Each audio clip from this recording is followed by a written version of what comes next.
द्वापर में पांडवों ने कौरवों से अपना हक मांग लिया, हमारा भी अधिकार दे दो, तो महाभारत हो गया। हमने एक दिन कहा था ना कि राम ने छोड़ दिया तो रामायण हो गई, और पांडवों ने मांग लिया तो महाभारत हो गया। कुल मिलाके महाभारत की जड़ क्या है?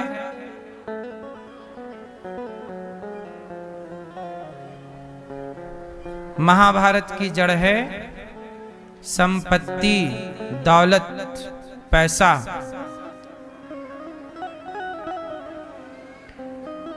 आज रिश्ते जितने बढ़िया ऊपर से दिखते हैं, इतने बढ़िया रिश्ते हैं नहीं।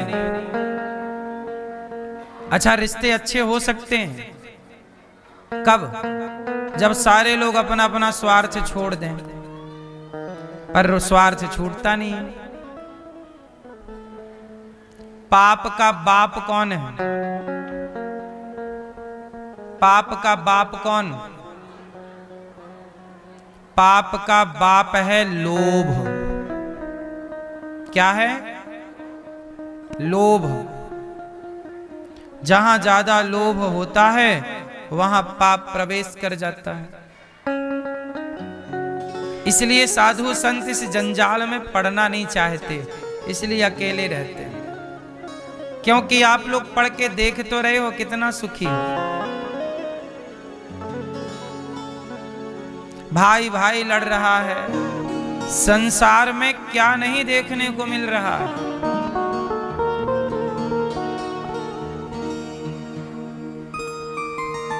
सब लोग मूल में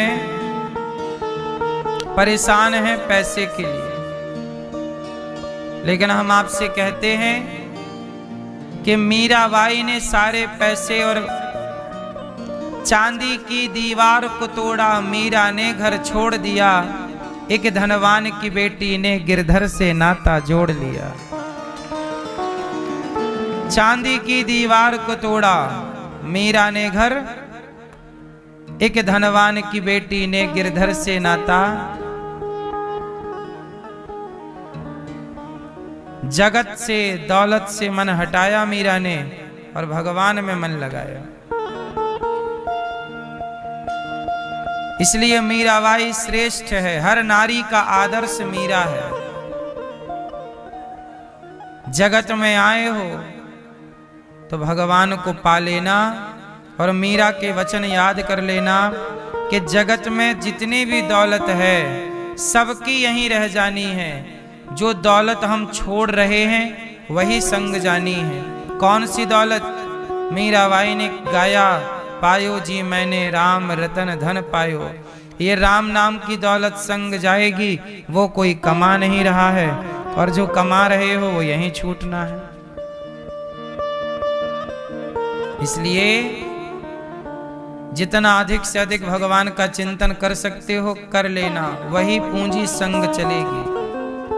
बाकी इस धरती पे जितना भी है, जितना का तुम घमंड लिए घूम रहे हो, वो सबकी सब यहीं रहनी है और सबकी रहनी है। ये बात सबके लिए है। मैं भी इसमें हूं, इस बात के भीतर ही। मैं भी मरूंगा तो मेरी कफन में जेब ना होगा, एक रत्ती ना जाएगा मेरे साथ। आप भी मरोगे तो कफन में जेब ना होगा, लेकिन सारी लड़ाई झगड़े उस पैसे की ही है जिसे लेकर जाना ही नहीं। प्रभु तेरी माया तेरा खेल कैसा, जमाने को पागल बना दे ये पैसा।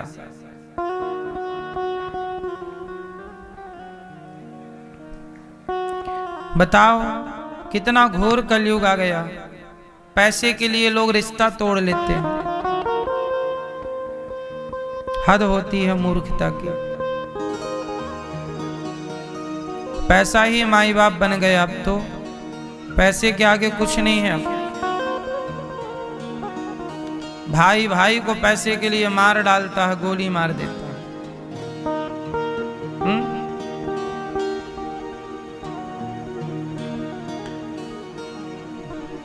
भगवान ने कंस को मार दिया। भगवान कृष्ण ने किसको मार दिया? कंस को। और कंस को मार दिया तो अब मथुरा का राजा कौन बनेगा?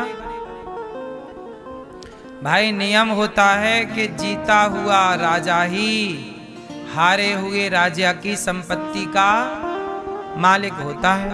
नियम तो ये। भगवान कृष्ण जीत गए और कंस, तो अब मथुरा का राजा किसे बनना चाहिए? बोलो किसे?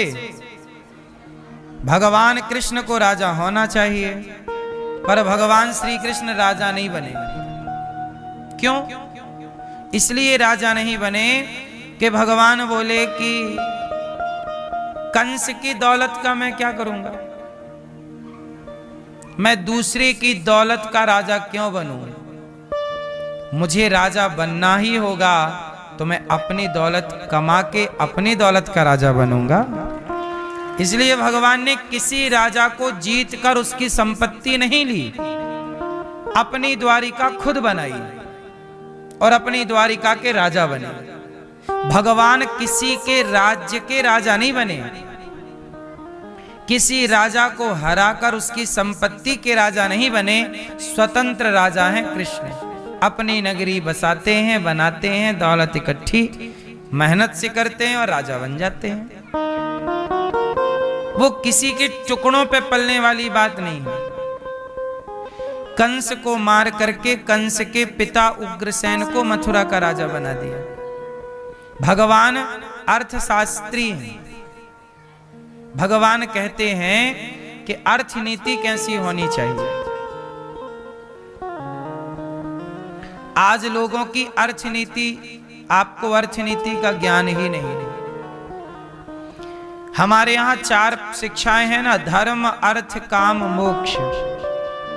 हमारी मैया श्रीमती शकुंतला मैया जी ये धर्म की शिक्षा पा रही हैं। यहाँ पे आई, सबको लाई, खुद भी धर्म से जुड़ रही हैं, खुद भी भगवान से जुड़ रही, और पूरे परिवार को फोन लगा लगा के बुलाया, आओ तुम भी वृंदावन चलो, तुम भी चलो, आओ तुम भी कथा सुनो। सबको मैया ने, शकुंतला मैया ने सबको जोड़ दिया। अपने स्वर्गीय पति ओम प्रकाश शर्मा जी के लिए भी कथा का आयोजन करा दिया, उनको भी परम गति प्राप्त हो। एक पत्नी का फर्ज पूरा किया। बाप की संपत्ति लेकर के भूल जाते हैं। कई बच्चे ऐसे हैं जो बाप का पिंडदान भी नहीं करते, श्राद्ध भी नहीं करते, तर्पण भी नहीं करते, बाप की तिथि तक याद नहीं है बच्चों को। हाँ या ना? कितने लोग ऐसे हैं, कितनी बेटियां ऐसी हैं कि जो अपनी माओ को वृद्धाश्रम छोड़ के चली जाती हैं। हमारे पास 310 माएँ हैं। इन माओ में बहुत सारी माएँ ऐसी हैं जिनको बेटियां छोड़ने आई हैं। ना बेटा सेवा करना चाहता है, ना बेटियां। लोग कहते बस हैं कि हमारे खाते में माँ आएगी तो हम सेवा करेंगे, और जब आ जाती है तो छोड़ के चले जाते हैं। कहावत सुनी होगी, दूर के ढोल सुहावने लगते हैं। बातें सुनने में अच्छी लगती हैं, करने को पड़ता है तो लोग भाग जाते हैं। कुल मिलाकर ये है कि आज के बच्चे अपने माँ बाप का कर्तव्य पूरा नहीं कर रहे हैं। माँ बाप की संपत्ति तो पूरी लेंगे, पर माँ बाप को पानी तक नहीं देंगे गिलास में।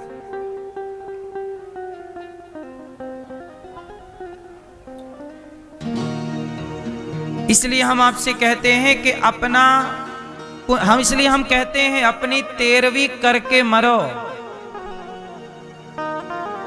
अब इतना घोर कलयुग आ गया है कि अपनी 13वीं करके मरना चाहिए सबको। तुम्हारा बेटा करेगा तुम्हारी 13वीं, तुम्हारी बेटी करेगी तुम्हारी 13वीं, इसकी गारंटी नहीं है। 4 बेटे हैं ना जिस बाप के, तो बाप के मर जाने पर चारों बेटा लड़ते हैं कि तुम कर लो 13वीं, तुम कर लो, तुम्हारे पास थे तुम करो। सोचिए, बाप के नाम से 13 ब्राह्मण खवाने में आपस में झगड़ते हैं। ये वही बच्चे हैं जो बाप की सारी संपत्ति ले लिए बंटवारे में।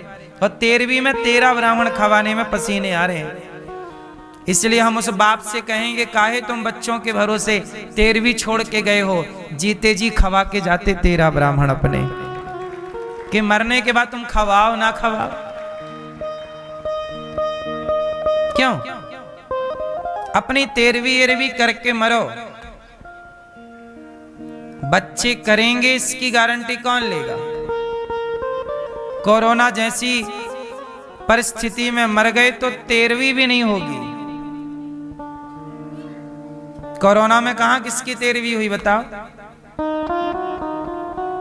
अमीर से अमीर मरे, 13वीं ना हो पाई कोरोना काल में। और तो और राख को गंगा नसीब ना हो पाई कोरोना काल में। तो समय कब आ जाए, कैसा आ जाए, कैसा बदल जाए, मरने के बाद की कोई संभावना नहीं है। जो संभावनाएं हैं जीते जी संभावनाएं हैं, अच्छे काम कर लो।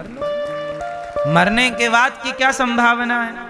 मैं मरने के बाद गंगा मेरी राख गंगा में जाए, इसकी कोई संभावना नहीं। मैं जीते जी गंगा नहा लूं, मैं जीते जी दान पुण्य कर लूं, मैं जीते जी भला कर लूं।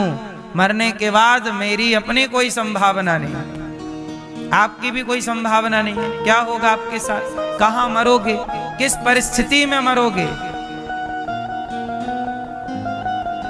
अहमदाबाद में प्लेन हादसा हुआ, मरने वालों की पहचान तक ना हो पाई 3 दिन तक। बोलो हाँ? मरने वाले की पहचान ना हो पाई कि ये मेरा भाई है कि पिता है कि मां है। तो मरने के बाद किसकी क्या परिस्थिति बनती है, ये कोई तुम जानते थोड़ी हो कि मैं जानता हूं। पहचान भी पाएंगे लोग आपको मरने के बाद, ये भी तो गारंटी नहीं है। कहां पहचान पाए? उनके अपने खड़े थे, इतने सारे पुतलों में पहचानो कि तुम्हारा वाला कौन सा।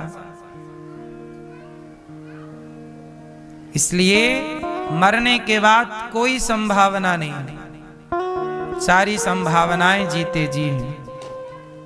अच्छे कार्य हम सबको जीते जी करना चाहिए, भले काम सबको जीते जी करना चाहिए। 13वीं कर लो जीते जी, गौदान कर लो जीते जी, किसी भूखे को खिला पिला दो जीते जी। मर जाने के बाद पिंडदान तुम्हारा होगा, गारंटी ले सकते हो? तर्पण तुम्हारा होगा। इतने ईमानदार बच्चे अब कहां रहे कि मरे बाप को पानी देंगे? जीते जी बाप को पानी मिल नहीं रहा है, मरने के बाद कौन दे रहा है? वो ईमानदार लोगों का जमाना अलग था कि जहां मरे बाप को भी लोग जल देते थे, तर्पण करते थे, श्राद्ध करते थे, पिंडदान करते थे। वो ईमानदार लोगों का जमाना था, जहां बेटा ये मानता था कि मेरे बाप का मेरे ऊपर एहसान है। आज का बेटा कहां उपकार मानता है बाप का? आजकल तो बेटा कहता है तुमने हमारे लिए किया ही क्या है। आज का बेटा तो ये कहता है तुमने हमारे लिए क्या किया है। एक जमाना था कि पिता का उपकार, पिता 10 जूते मार ले फिर भी बेटा पलट के जवाब नहीं देता था। बाप 4 जूते मारे सबके सामने, बेटा सिर झुका के जूते खाता था और बाप का सम्मान करता था। आज तो तनिक बाप कुछ कह दे तो बेटा चढ़ाई कर दे बाप के ऊपर। सब कुछ पढ़ लिया, सहनशीलता ही तो नहीं पढ़ी। सारे कागज पढ़ लिए, सारी पुस्तकें पढ़ ली, रिश्तों को पढ़ना भूल गए साहब, रिश्तों को पढ़ना भूल गए। बड़े बड़े उपन्यास पढ़े, बड़े बड़े कवियों को पढ़े, बड़ी बड़ी हिस्ट्रियां पढ़ी, बड़ा साहित्य पढ़ा, पर माँ के भाव को, पिता के भाव को पढ़ना बच्चे भूल गए। ना माँ को पढ़ पाए और ना बाप को पढ़ पाए। सब कुछ पढ़ा, माँ बाप को ना पढ़ पाए।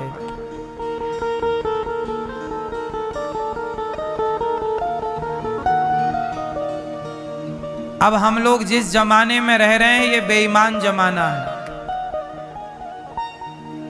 अब हम लोग जिस जमाने में हैं वो कौन सा जमाना है? बेईमान जमाना।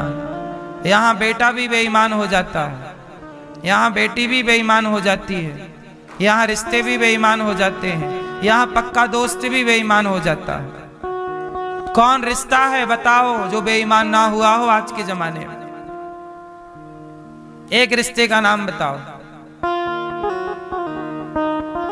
अपने बेईमान हो गए साहब,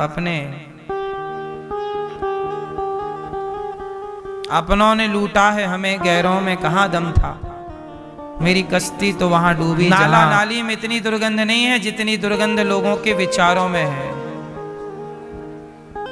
हाँ या ना? इतने गलत विचार वाले लोग हैं। बहन को बहन नहीं समझ रहे हैं, बेटी को बेटी नहीं समझ रहे हैं, मां को मां नहीं समझ रहे हैं। छोटी छोटी 5-5 साल की बेटियों के संग बलात्कार हो रहा है। आज के 50 साल पहले किसी ने सुना होगा कि 5 साल की बच्ची के संग बलात्कार हुआ? आज के 100 साल पहले आपके पूर्वजों ने कभी सुना होगा कि 5 साल की लड़की के संग बलात्कार हुआ? बताइए। आज के 21वीं सदी में विकसित भारत में क्या यह भी विकास नहीं हो रहा है? नाला और नाले में इतनी दुर्गंध होगी जितनी ये विचारों की दुर्गंधता है। बताइए, क्या नाला नाली में इतनी दुर्गंध है? नहीं है। व्यक्ति विचारों से बड़ा और विचारों से छोटा होता है।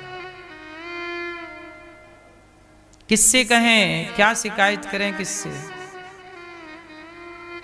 पहले के घर कच्चे थे साहब, रिश्ते बड़े पक्के थे। अब घर सबके पक्के हैं पर अंदर से रिश्ते सबके खोखले हैं। पहले लोग कच्चे घरों में रहते थे पर रिश्ते बड़े पक्के थे। पहले रिश्तों की कदर थी, पैसे की कदर नहीं थी। आज पैसे की कदर है, रिश्तों की कोई कदर। पहले बड़ों का सम्मान था, आज पैसे का सम्मान है। आने वाले और समय में ये दुनिया रहने लायक ना होगी। आने वाले टाइम में आज तो चलो लोग बकरा खाते हैं। आज के लोग क्या खाते हैं? बकरा। आज के लोग मुर्गा खाते हैं, मछली खाते हैं। देख लेना आने वाले 20, 25, 50 सालों में इंसान इंसान को ना खाने लग जाए तो कह देना। हाँ या ना? बकरा खा रहे हैं, मुर्गा खा, जिससे उम्मीद है कि ये न्याय करेगा, वही पैसे लेके बिक गया। ये बात सही है या गलत है?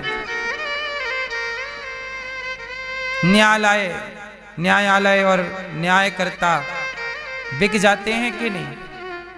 बोलो हाँ।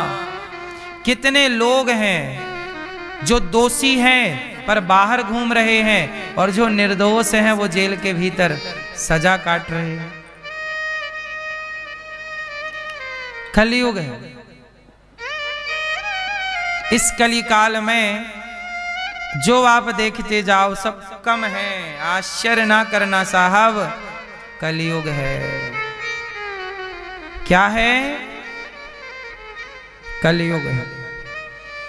भगवान श्री कृष्ण प्रकट हुए, देवकी मैया भगवान को देख रहे हैं, वसुदेव जी लेकर जा रहे हैं। यशोदा मैया बड़े प्यार से लाला की आंखों में काजल लगा रहे हैं। बड़े प्यार से मैया यशोदा, बड़े भाव से मैया श्रृंगार कर रही हैं। अभी चल रही थी सेवा पूजा भगवान की कि पूतना मौसी आ गई। पूतना लोक बालग्नि राक्षसी रुधिरासना जिघांसया पहरये स्तनं दत्वाप सद्गतिम्। पूतना छोटे छोटे बच्चों को मारती और खून पी जाती, ऐसी पूतना भगवान कृष्ण को मारने चली। और जब भगवान पालने पे लेटे दूध पी रहे थे, मैया दूध पिलाई और पालने पे लिटा दिया और भगवान को लिटा करके चली गई। कन्हैया पांव का अंगूठा पकड़कर चूसने लग गए, पांव का अंगूठा पीने लग गए। पूतना मौसी आई। पूतना बड़ी सुंदरी बन करके आई।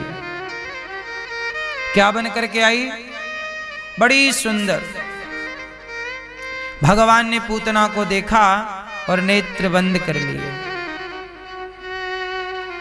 देखा ही नहीं पूतना को, आंखें बंद कर ली। भगवान कहते हैं कि पूतना देखने योग्य नहीं है, जबकि बड़ी सुंदर है। इतनी सुंदर है कि जो देखता देखता जा टुकुर टुकुर। इतनी सुंदर बनकर आई कि साक्षात लक्ष्मी जी, रूप रंग में कोई कमी नहीं। पूतना इतनी सुंदर, पर भगवान बोले कि ये देखने योग्य नहीं है, इसलिए मैंने आंखें बंद कर ली। भगवान ने आंखें क्यों बंद कर ली? क्योंकि पूतना बाहर से बड़ी सुंदर थी, पर भीतर पूतना के छल कपट भरा हुआ है। भगवान के लिए, बच्चों के लिए। अभी 5-6 दिन के हैं कन्हैया, और 6 दिन के कन्हैया को जहर पिलाने आ गए। क्या बिगाड़ा था कन्हैया ने तेरा? कुछ नहीं, आगे भगवान कहते हैं जो बाहर से बड़े सुंदर हैं पर भीतर से छल कपट भरा है, ऐसों को मैं तो कभी देखता भी नहीं हूं। भगवान ने नेत्र बंद कर लिए।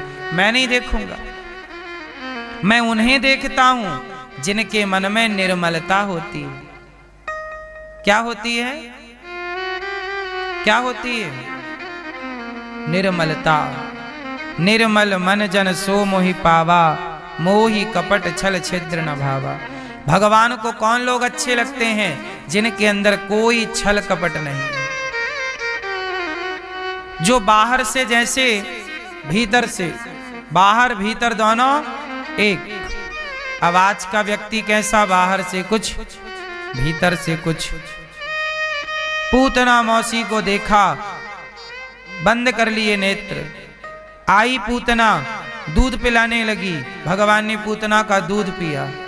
दूध पीने के बाद थोड़ा सा जहर था।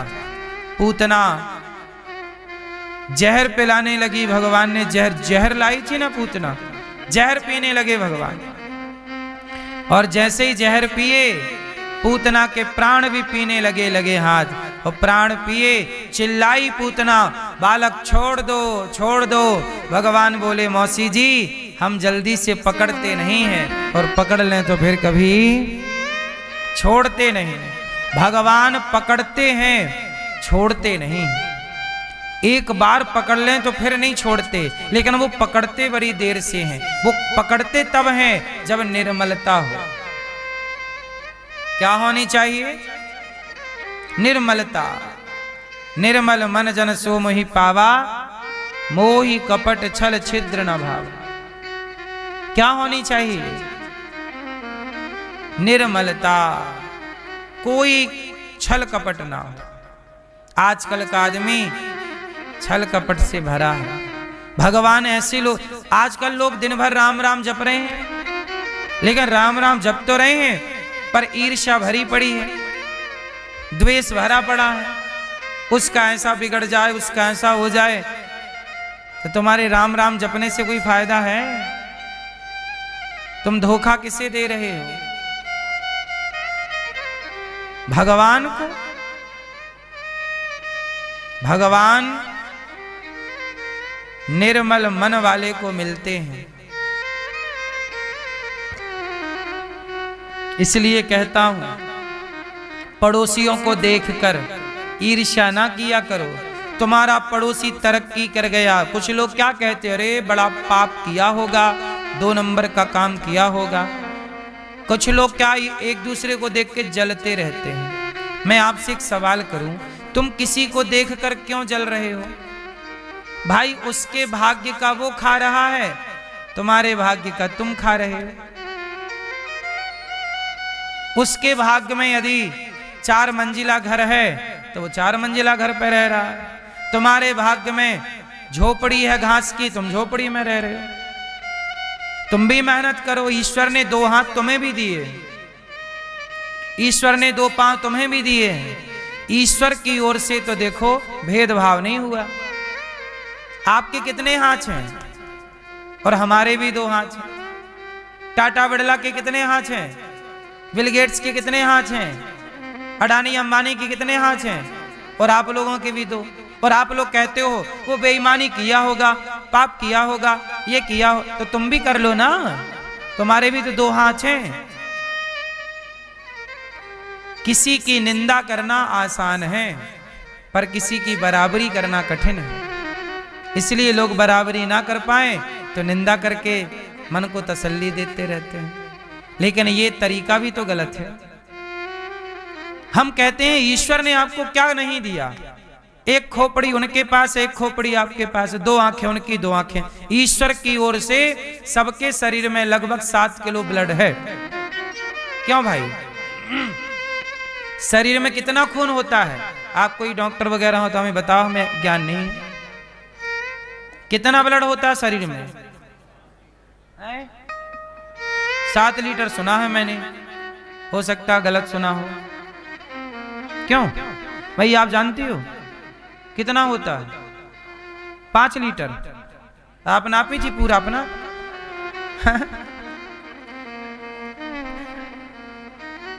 मैया ने पूरा निकाल के नापा, फिर भर लिया। 5 लीटर निकला था मैया का।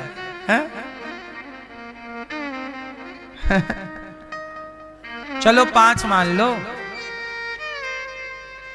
सबके शरीर में लगभग उतना ही ब्लड है।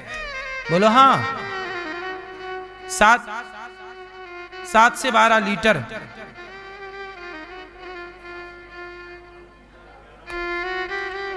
अब आप ये समझो, सबके हाथ 2, सबके पांव 2, सबके शरीर में खून लाल, सबका दिल। ईश्वर की रचना में कोई अंतर हो तो बताओ। सबके शरीर में हड्डियां भी 206। क्यों 206 ही होती हैं? सबकी हड्डियां 206, एक ज्यादा नहीं किसी की। भैया आपकी ज्यादा है? प्रॉपर है। ईश्वर ने अपनी रचना में कोई भेद, सबके लिए एक सा पानी, एक सा भोजन, एक सी हवा। जो ऑक्सीजन आप ले रहे हैं वही ऑक्सीजन हम ले रहे हैं। बोलो हाँ। ईश्वर की ओर से कोई भेदभाव नहीं। सबके लिए सूर्य है एक, सबके लिए चंद्रमा है एक। बोलो हाँ। सबके लिए पानी, सबके लिए भोजन की व्यवस्था एक। सबके लिए सवेरा होता है, सबके लिए दोपहर। सर्दी आई तो सबके लिए, गर्मी आई तो, बारिश आई तो। ईश्वर की ओर से रत्ती भर किसी के प्रति भेद हो तो आप बताइए। ईश्वर ने सबको बुद्धि भी एक सी दी है। बोलो हाँ। सारे लोग एक सी बुद्धि के हैं। आपकी भी तो बुद्धि चलती है। फर्क इतना है कि आपने अपनी बुद्धि को लड़ाई झगड़े में लगाया है। बुद्धि तो हमारी भी चलती है, पर हमने अपनी बुद्धि को समाज की सेवा में लगा रखा है। बुद्धि सबके पास है। अरे बुद्धि तो उन लोगों के पास भी है जो बैंक से पैसा लूट लेते हैं। जरा ओटीपी बताना, आपने जरा ओटीपी बताया और पूरा बैंक खाली। अब बताइए वो कितने माइंडेड लोग हैं जो एक तनिक से ओटीपी से सब निकाल लेते हैं। हमें तो ओटीपी आपका मिल भी जाए तो हमसे कुछ ना निकले। बोलो हाँ। आपसे हमसे ज्यादा बुद्धिमान वो लोग हैं जो साइबर क्राइम करते हैं। बोलो हाँ। बैंक लूट लेते हैं, बैंक को हैक कर लेते हैं, बिना कहीं गए घर बैठे बैठे वो बैंक लूट ली। अब बताओ कितना बुद्धिमान होगा? बोलो हाँ। लेकिन वो अपनी बुद्धि कहां लगा रहा है? समझदार तो चुप रह जाता, मूर्ख शोर मचाता, मेरे मालिक की दुकान में सब लोगों का खाता। वहां सबका हिसाब है। जैसी करनी थी वैसा मिला। पेड़ बोए बबूल का तो आम कहां से आए? जो बोया है वही ना काटोगे। इसलिए मेरी मां, अपनी बुद्धि को समाज की सेवा में लगाओ। पूतना मौसी आई, उसका मन बड़ा गंदा था। इसलिए कहता हूं अपने मन को छल कपट में ना लगाओ। छल कपट करके क्या भगवान आंखें मूंद लेंगे तुम्हें देखकर? निर्मल बनो। निर्मल, निर्मल मन वाला कौन है? अब सोचिए, जो आदमी चींटी को दाना डाल रहा हो, सोचिएगा, जो आदमी चींटी को दाना डाल रहा हो, जो पक्षियों को दाना खिला रहा हो, जो किसी को भूखे को रोटी दे रहा हो, जो किसी सांप को भी दूध पिला रहा हो, जो कुत्ते को रोटी दे रहा हो, जो गाय को रोटी दे रहा हो, जो मछली को दाना दे रहा हो, क्या इससे उम्मीद है कि ये कोई धोखा देगा, छल करेगा, कपट करेगा? आपका ये व्यवहार बताता है कि आप निर्मल हैं। आपके अंदर चींटी के लिए भी दया है। आप मछली के बारे में भी सोचते हैं, तो जब आप कुत्ता बिल्ली के बारे में सोच रहे हैं तो आपका इंसानों के प्रति भाव कितना अच्छा होना चाहिए, कितना निर्मल होना चाहिए। लेकिन आज का व्यक्ति कुत्ते को रोटी देगा और उसी कुत्ते को कह देगा जाओ उसे काट लो।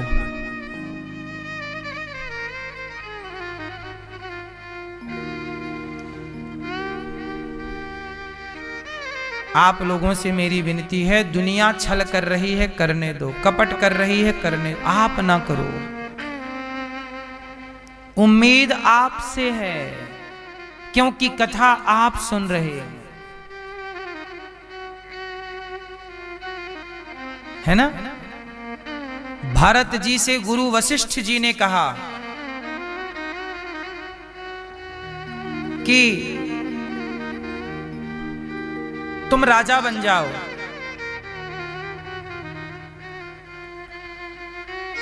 भरत जी ने कहा गुरुदेव यदि मैं राजा बन गया तो ये पृथ्वी रसातल में चली जाएगी। वशिष्ठ जी ने कहा क्या बात करते हो? रावण जैसे लोग यहां राजा बन के रहे धरती पे, तब पृथ्वी रसातल में नहीं गई। हिरण्याक्ष हिरण्यकश्यपु जैसे लोग रहे, पृथ्वी रसातल में नहीं गई। भरत राजा बनेगा तो पृथ्वी रसातल में क्यों चली जाएगी? तब भरत जी ने कहा कि इस धरती को धर्म की उम्मीद रावण से है ही नहीं। धरती को धर्म की उम्मीद रावण से है ही नहीं। अरे इस धरती को उम्मीद भी राम से और राम के भैया भरत से है। और भरत भी यदि अपने भाई को धोखा देके राजा बन गया तो ये पृथ्वी डूब जाएगी। किस पर भरोसा करेगी? जो भरोसेमंद लोग भी, यदि वो भरोसेमंद लोग भी धोखा देने लग गए तो उम्मीद किससे होगी? संभावनाएं किसके साथ? एक गधा था और एक धोबी था। धोबी गधे को लेकर के जंगल गया। जंगल गया तो उस धोबी को आज जहां गधा चर रहा था मतलब घास खा रहा था, वहीं पर एक चमकीला कोई पत्थर नजर आया। तो धोबी गया, उठाया, अरे ये तो चमकदार पत्थर है, ले आया। लाया और उसे गधे के गले में रस्सी बांध करके गधे के गले में टांग दिया। अब गधा चले तो वो पत्थर चमके, चम चम चम चम चम। फिर धोबी भाई गधे को नहवाएं और गधे को लगाएं साबुन और उसी गले का पत्थर निकाल कर गधे को घिस रहे हैं, साफ कर रहे हैं। तभी निकला जौहरी। तो जौहरी की नजर पड़ी कि गधा को धोबी घिस रहा है जिस पदार्थ से वो हीरा है। जौहरी की नजर पड़ी ये तो हीरा है। दादाजी को जगाओ।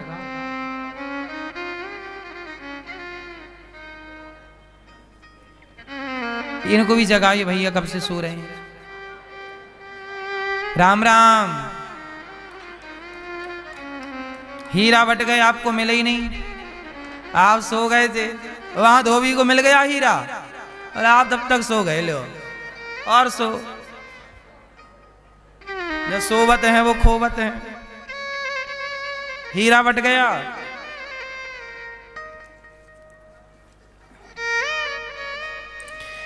धोबी भाई साहब, हीरा था उनके पास जो जंगल में मिला। वो क्या था? कौन पहचाना? जौहरी पहचान गया ये हीरा, और ये सामान्य नहीं, बड़ा अनमोल रत्न है। और धोबी उस हीरे से गधा साफ कर रहा था, गधे को नहला रहा था। अब जौहरी बोला कि यदि मैं बोल दिया कि ये हीरा है तो धोबी भाव बढ़ा देगा। तो चतुराई से बोला जौहरी ने, भाई ये पत्थर कितने का दिया? तो धोबी बोला, पत्थर? अरे ये जो तू हाथ में लिए घिस रहा है, ये पत्थर मुझे खरीदना है। धोबी बोला, पत्थर क्या खरीदने, इतने सारे पड़े उठा लो। नहीं नहीं, ये अच्छा है, मैं 5 रुपए दूंगा, दोगे? धोबी बोला, हे भगवान, पत्थर के 5 रुपए। धोबी ने मन में सोचा कि ये पागल है, पत्थर के 5 रुपया दे रहा, ऐसे पत्थर तो हमारे जंगल में ढेर पड़े हैं। धोबी ने तुरंत 5 रुपया लिए और दे दिया, क्योंकि धोबी को ज्ञान नहीं था कि ये 5 रुपए लिया। धोबी को लगा मैं दूसरा उठा लूंगा, पर हर चमकीला पत्थर हीरा थोड़ी है। वहां और भी पत्थर चमकदार थे, पर वो हीरे नहीं थे। लो भैया, धोबी चला गया जोर जोर से जंगल में, फिर उठाऊंगा, शायद फिर 5 का बिक जाए।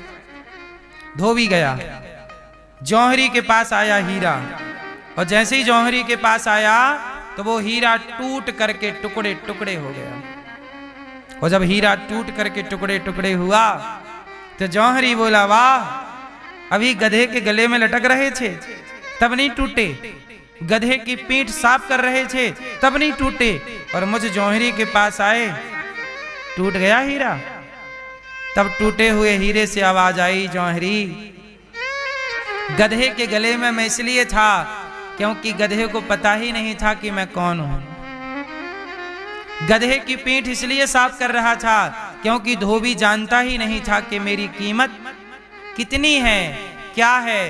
तुम तो जौहरी थे, तुम तो जानते थे कि मेरी कीमत करोड़ों की है, फिर भी तुमने मेरी कीमत 5 रुपए लगाई।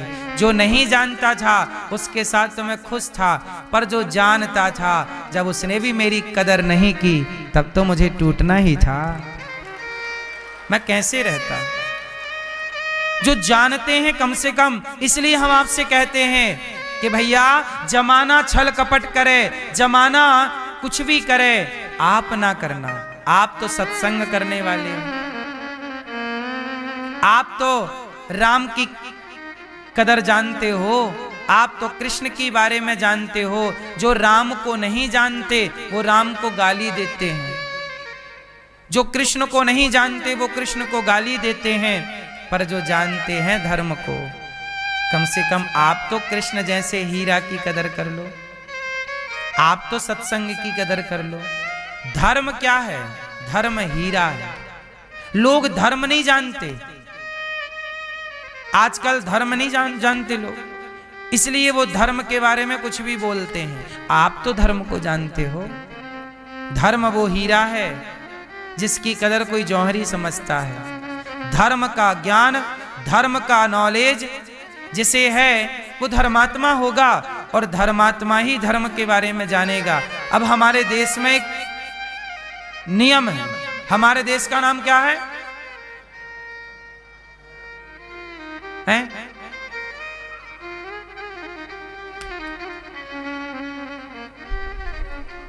हमारे देश का नाम बना दिया है आजकल लोगों ने। क्या बना दिया जानते हो? धर्म का उल्टा क्या होता है? एक कानून है ना हमारे देश में। भारत कौन सा देश है? कौन सा देश है? सेक्युलर, धर्म निरपेक्ष। अब बताओ, धर्म निरपेक्ष का मतलब क्या होता है? हैं? जो सब धर्मों को मानता हो वो मैया गलत किसने पढ़ा दिया? हैं? टीचर हैं, क्या मैया कीचड़ कर दिया? निरपेक्ष सभी, पहली बात तो ये जानो सभी धर्म नहीं होता, धर्म एक होता। सभी क्या है? धर्म केवल सनातन है। सनातन के अतिरिक्त दूसरा धर्म आपको कहीं दिखता हो तो मुझे नाम गिनाओ, गिनाओ चलो। और दूसरा क्या धर्म है? क्या मुसलमान धर्म है? मुसलमान मजहब है। क्या ईसाई धर्म है? ईसाई पंथ है। ईसाई धर्म नहीं है, ईसाई वो क्या लिखते हैं? पंथ। मुसलमान क्या लिखते हैं? मजहब, वो मजहबी हैं। मुसलमान कभी अपने लिए धर्म का प्रयोग नहीं करता। धर्म तो वेद का शब्द है और धर्म सनातन का है, कोई दूसरा कैसे बोल लेगा? सर्वधर्म नहीं होता, पहले तो ये सेंटेंस गलत है। धर्म एक है सनातन, बाकी सब मजहब पंथ शाखाएं हैं। अब मैं आपको निरपेक्ष शब्द की बात करता हूं। सापेक्ष और निरपेक्ष दो चीजें हैं। सापेक्ष मतलब और निरपेक्ष मतलब। अब बताओ, राम धर्म सापेक्ष है कि धर्म निरपेक्ष है? राम मैया धर्म सापेक्ष है कि धर्म निरपेक्ष है? और रावण धर्म सापेक्ष है कि धर्म निरपेक्ष है? हैं? जो धर्म को मानता है वो धर्म सापेक्ष है, और जो धर्म नहीं मानता, अब धर्म निरपेक्ष शब्द जोड़ दिया, भारत कैसा बना दिया धर्म? अरे धर्म निरपेक्ष से कहते हैं जो धर्म को माने ही ना, उल्टा है ना, अपोजिट है। सापेक्ष निरपेक्ष सीधा उल्टा, जो ना माने। अब बताइए, भारत क्या ऐसा है? क्या आप ऐसे हैं जो धर्म को नहीं मानते? ये भारत सदा से धर्मवान देश रहा। प्राण जाए पर रामो विग्रहवान धर्म, धर्म के लिए मर गए इस देश में। आज उस देश का नाम रख दिया धर्मनिरपेक्ष। धर्म के बिना क्या किसी का जीवन संभव है मेरी मां? आपके अंदर, अच्छा ये बताओ, राम के अंदर धर्म है इसलिए वो पराई औरत को नहीं देखते। रावण के अंदर धर्म नहीं है इसलिए चुरा के ले आया सीता मैया को। तो राम धर्म को मानने वाले हैं, तो जो धर्म को माने वो सापेक्ष है, जो ना माने वो निरपेक्ष है। तो आप सापेक्ष हो कि निरपेक्ष? मानने वाले हो तो निरपेक्ष क्यों बोलते हैं? धर्म ना मानने वाले क्या करेंगे इस देश में? धर्म ना मानने वाला तो मोहम्मद गौरी है, वो धर्म निरपेक्ष है। हम थोड़ी धर्म निरपेक्ष हैं, हम तो धर्म को मानने वाले और धर्म पर चलने वाले लोग हैं। केवल मानने वाले नहीं हैं, हम धर्म पर चलने वाले लोग हैं। इसलिए धर्म निरपेक्ष शब्द जो जोड़ा है हमारे देश में, ये जुड़ा बिना विचारे जोड़ दिया, या तो उनको समझ नहीं थी, निरपेक्ष के बारे में वो जानते नहीं थे। क्यों जोड़ा? इसे राम के देश को रावण का देश बनाना चाहते हैं। जिसका कोई धर्म ना हो, जो किसी धर्म को ना माने, वो निरपेक्ष है। भाई आप ऐसे आदमी को घर में घुसने देखो जो किसी धर्म को, मतलब किसी धर्म के, मतलब ये हुआ कि किसी धर्म पर अडिग ना रहे। भाई धर्म तो सबका है। भाई बाप का धर्म है बेटी को बेटी मानना, भाई का धर्म है बहन को बहन मानना, पति का धर्म है पत्नी को पत्नी मानना। अब आप देख लो इससे जरा एक बात बताओ, जिस दृष्टि से आप अपने पिता को देखते हैं, मैया उत्तर देना, मैया जिस दृष्टि से आप अपने पिता को देखती हो, क्या उसी दृष्टि से पति को देखती हो? या जिस दृष्टि से पति को देखती हो, क्या उसी नजरिए से पिता को देखती हो? क्या पिता और पति को देखने का नजरिया एक है कि अलग अलग है? क्या एक हो सकता है? क्यों? किसने रोका है आपको? आपको किसने रोका है? पिता को अलग देखना है और पति को अलग, किसने रोका? धर्म ने। ये जो रोकने वाला है, टोकने वाला है, यही धर्म है जो आपको मर्यादा में रखता है कि ये पिता है, इसके साथ कैसा व्यवहार, और ये पति है, इसके साथ कैसा, ये पुत्र है, इसके साथ। यदि ये धर्म ना होता तो देख लो ना, कुत्तों में धर्म नहीं होता, इसलिए कुत्ते जिस माँ से पैदा होते हैं उसी माँ से संबंध बनाने लग जाते हैं जवान होके। बकरा को देखिएगा, बकरा जिस माँ से पैदा होगा, जिस बकरी से जवान होके उसी बकरी के साथ संबंध बनाने लग जाएगा, क्योंकि जानवर के अंदर धर्म नहीं होता।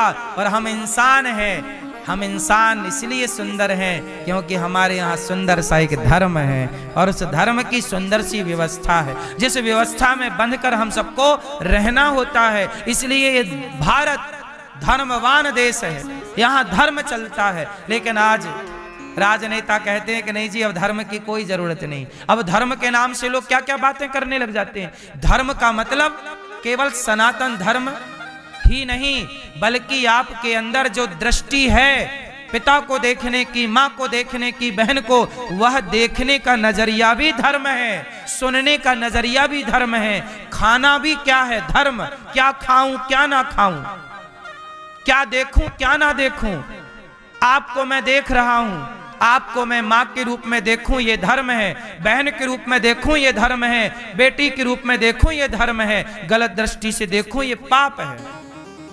हमारे यहाँ तो देखना भी धर्म है, बोलो हाँ।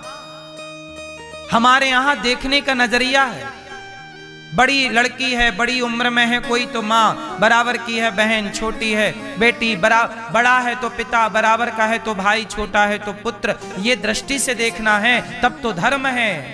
और यदि इससे चूक गई नजर तो अधर्म है।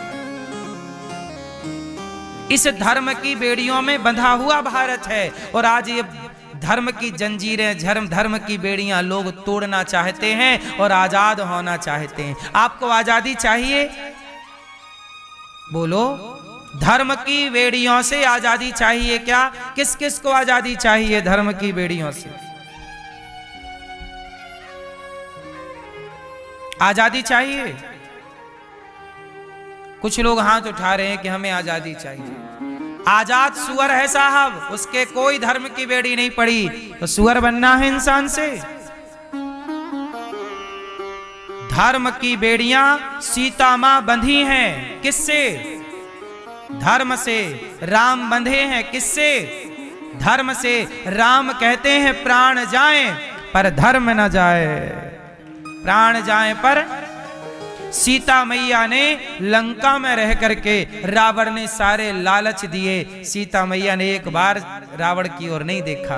धर्म कहता है कि मैं जिस पति की पत्नी हूं उसके सिवा पराये पुरुष का दर्शन भी पाप है, इसलिए रावण को सीता मैया ने देखा भी नहीं। रावण चुरा के ले गया, वो सीता मैया ने रावण को देखा भी नहीं। जब सीता मैया बात करती ना रावण से, तो तिनका उठा लेती और तिनके की तरफ देख के रावण से बात करती। तृणधरी ओट कहत वै दे, सुमरि अवधिपति परम स्नेह। तिनका। धर्म तो बड़ी चीज है ना मेरी माँ। आजकल लोग धर्म का पालन ही नहीं कर पाते, इसलिए कहता हूं प्राण तो आज हैं, कल नहीं ही रहेंगे, पर धर्म सदा। हमारे देश में धर्म के लिए मर गए। गुरु गोविंद सिंह जी के 2 बच्चों को तलवार की नोक रखी गर्दन में, और गुरु गोविंद सिंह जी के दोनों बच्चों को मुगलों ने कहा धर्म छोड़ दो, अपना सनातन धर्म छोड़ दो वरना मार डालूंगा। उन बच्चों ने, छोटे छोटे बच्चों ने कहा मार डालो, तब जिंदा दीवार में चुनवा दिया था, जिंदा छोटे छोटे बच्चों को। लेकिन वो धर्म नहीं छोड़े। छावा देखा आपने? छावा को चमड़ी नोच ली, उसकी नाखून ऐसे निकाल लिए, जीभ काट ली, इतना सताया, कष्ट दिया, टुकड़े टुकड़े कर दिए शरीर के। बोला था धर्म परिवर्तन कर लो, छोड़ देंगे तुम्हें। बोले ना, धर्म छोड़कर जी कर क्या करेंगे? स्वधर्मे निधनम श्रेयः पर धर्मो भयावह। अपने धर्म में रह के मर जाना श्रेष्ठ है, पर अपने धर्म का त्याग करना श्रेष्ठ है। दशरथ जी बोल देते कि नहीं देता मैं तुम्हें तो वचन, दो वरदान, क्या कर लेती कह के। लेकिन नहीं, दशरथ जी ये जानते थे कि इस कमरे के भीतर भी कोई ना सुन रहा हो, पर भगवान तो यहां भी सुन रहे हैं। धर्म की रक्षा इंसानों के लिए नहीं, धर्म की रक्षा भगवान के लिए, क्योंकि कोई देखे ना देखे वो तो देख रहा है। हम आपके लिए क्या बोलें? आप देखो ना देखो, आजकल तो आदमी सवेरे कुछ बोलता है, शाम को कुछ बोलने लग जाता है। बोलो हाँ। लेकिन धन्य है दशरथ जी, जिन्होंने पूरी जिंदगी में एक बार भी झूठ नहीं बोला। धन्य है राम जी, जिन्होंने पूरी जिंदगी में कार्यकाल में एक बार भी असत्य नहीं बोला, और पूरी जिंदगी जी ली। और हम लोग एक दिन में 10-20 झूठ बोल लेते हैं, और फिर कहते हैं कि बड़ा कष्ट है, बड़े दुखी हैं, बड़े परेशान हैं। इसलिए मेरी मां, धर्म की बेड़ियों में बंध के रहिएगा। पतंग धागे से बंधी है तो आकाश में लहराती है। बोलो हाँ। यदि वो धागे से कट जाए तो पतंग कितनी भी ऊंची हो, नीचे गिर जाती है कि नहीं?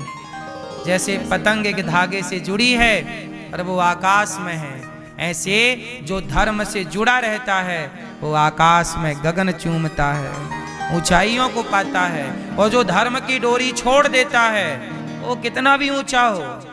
रावण इतना ऊंचा था, रावण इतना बड़ा था, इतना महान था, लेकिन रावण किसी का आदर्श ना बन पाया।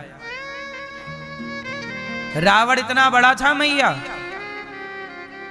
लेकिन वो किसी का आदर्श, लंका में रहने वाला सोने की आदर्श ना हो पाया।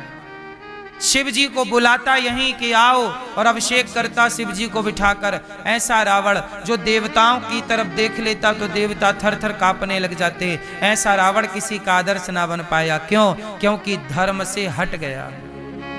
और राम घास की झोपड़ी में रहकर भी दुनिया के आदर्श बन गए, क्योंकि राम ने झोपड़ी में रहकर भी धर्म को नहीं छोड़ा।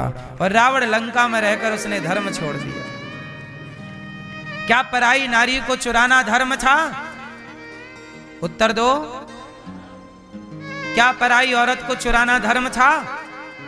रावण ने चुराया, पुतले जलाए जाते हैं आज तक। इसलिए समाज के आदर्श राम बने हैं, रावण नहीं।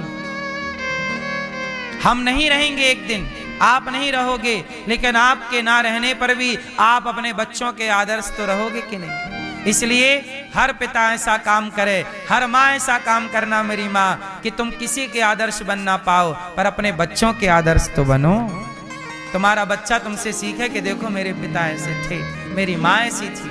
यदि तुम ही गलत कर गए तो तुम्हारे बच्चे किससे सीखेंगे? अपने बच्चों के तो आदर्श बनो आप। बच्चों की आदर्श मां। शिवाजी की आदर्श कौन है? शिवाजी की आदर्श उनकी मां जीजाबाई। छोटी सी उम्र में मां ने शिवाजी को खेल खेल में पाठ पढ़ा दिया और युद्ध जीतने की शिक्षाएं दे दी मां ने। मां जीजाबाई भी एक वीरांगना है, एक छत्राणी है, और वो युद्ध कला जानती है। और मां ने अपने बच्चे को बचपन में 14 साल की उम्र में पहला युद्ध जीता शिवाजी ने। 14 साल का बच्चा, वो बच्चा जो आपका 14 साल का बच्चा कपड़ा पहनना नहीं जानता, तब युद्ध जीत लिया। ऐसे इतिहास में नाम आ जाता है, बिना कुछ किए जय जयकार नहीं होती। बिना कुछ किए जय जयकार नहीं होती, और कोशिश करने वालों की कभी हार नहीं होती। कुछ करोगे नहीं तो जानेगा कौन? अब आप चाहते हो कि हमें सब जाने, पर आप कुछ करते नहीं, खटिया तोड़ते रहते हैं। लोग जाने इसके लिए कुछ करना पड़ेगा ना आपको। आदर्श बनना पड़ेगा, समाज का आईना बनना पड़ेगा। क्या बनना पड़ेगा? दर्पण, आईना। लोग आपसे सीखें। मैं आपसे पूछता हूं, आप शराब पी रहे हैं, माना कि शराब पी रहे हैं, लोग आपसे क्या सीखेंगे? आप सिगरेट पी रहे हैं, लोग आपसे क्या सीखेंगे? आप दिन भर पत्ते खेल रहे हैं, ताश खेल रहे हैं, लोग क्या सीखेंगे? अरे और की तो छोड़ो, तुमसे तुम्हारा बेटा क्या सीखेगा?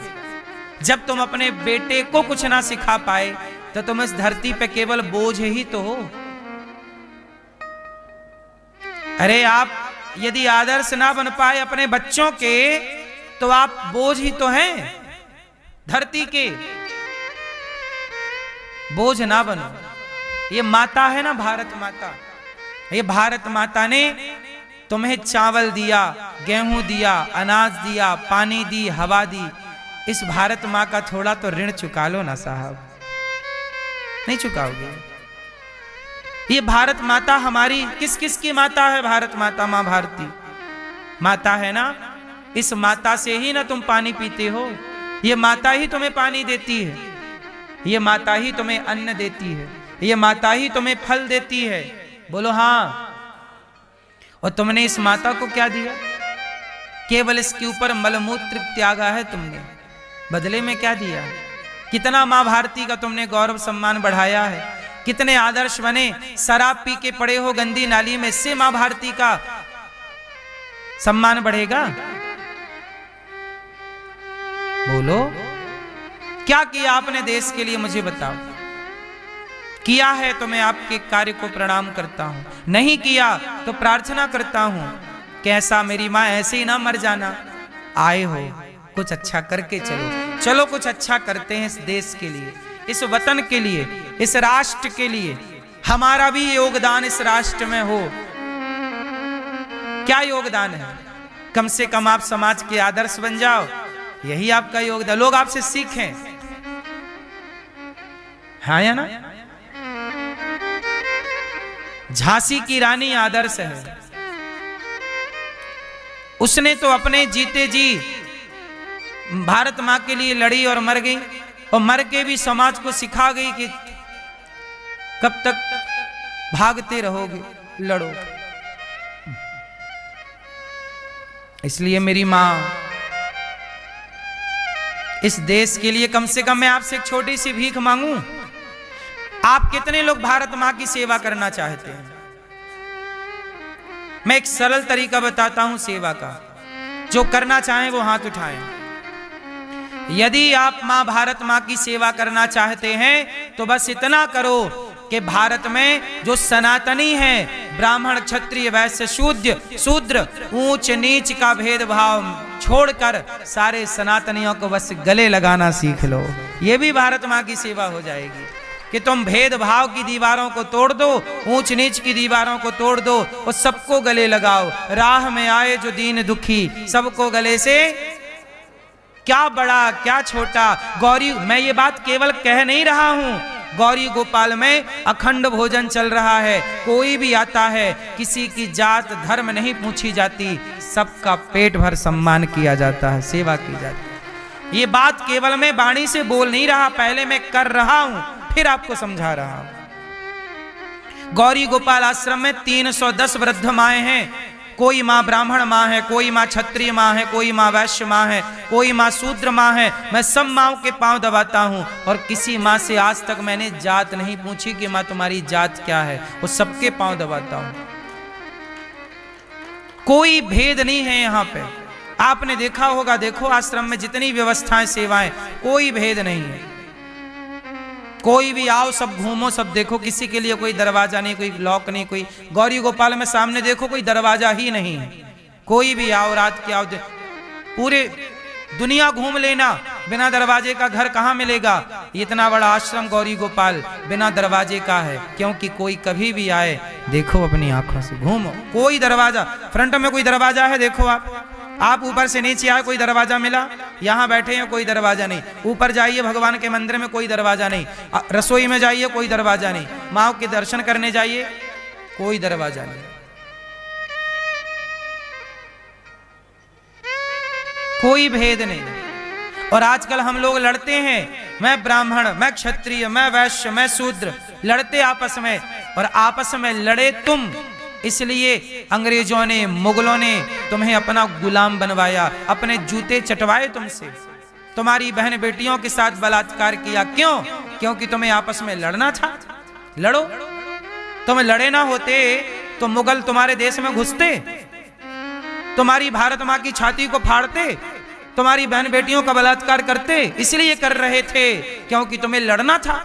और तुम आज भी तो सुधरे नहीं, आज भी तो ये भारत के लोग लड़ रहे हैं आपस में, सनातनी लोग, अभी भी मौका है, सनातनी संगठित हो जाओ। क्या मजाल कि तुम्हारे देश की तरफ कोई आंख उठाकर देख ले। यदि हम आपस में लड़ बैठेंगे तो देश को कौन संभालेगा? कोई भी बाहर वाला आकर घर से हमें निकालेगा। दीवानों जरा होश करो, मेरे देश प्रेमियों आपस में प्रेम करो, और कितना लड़ोगे?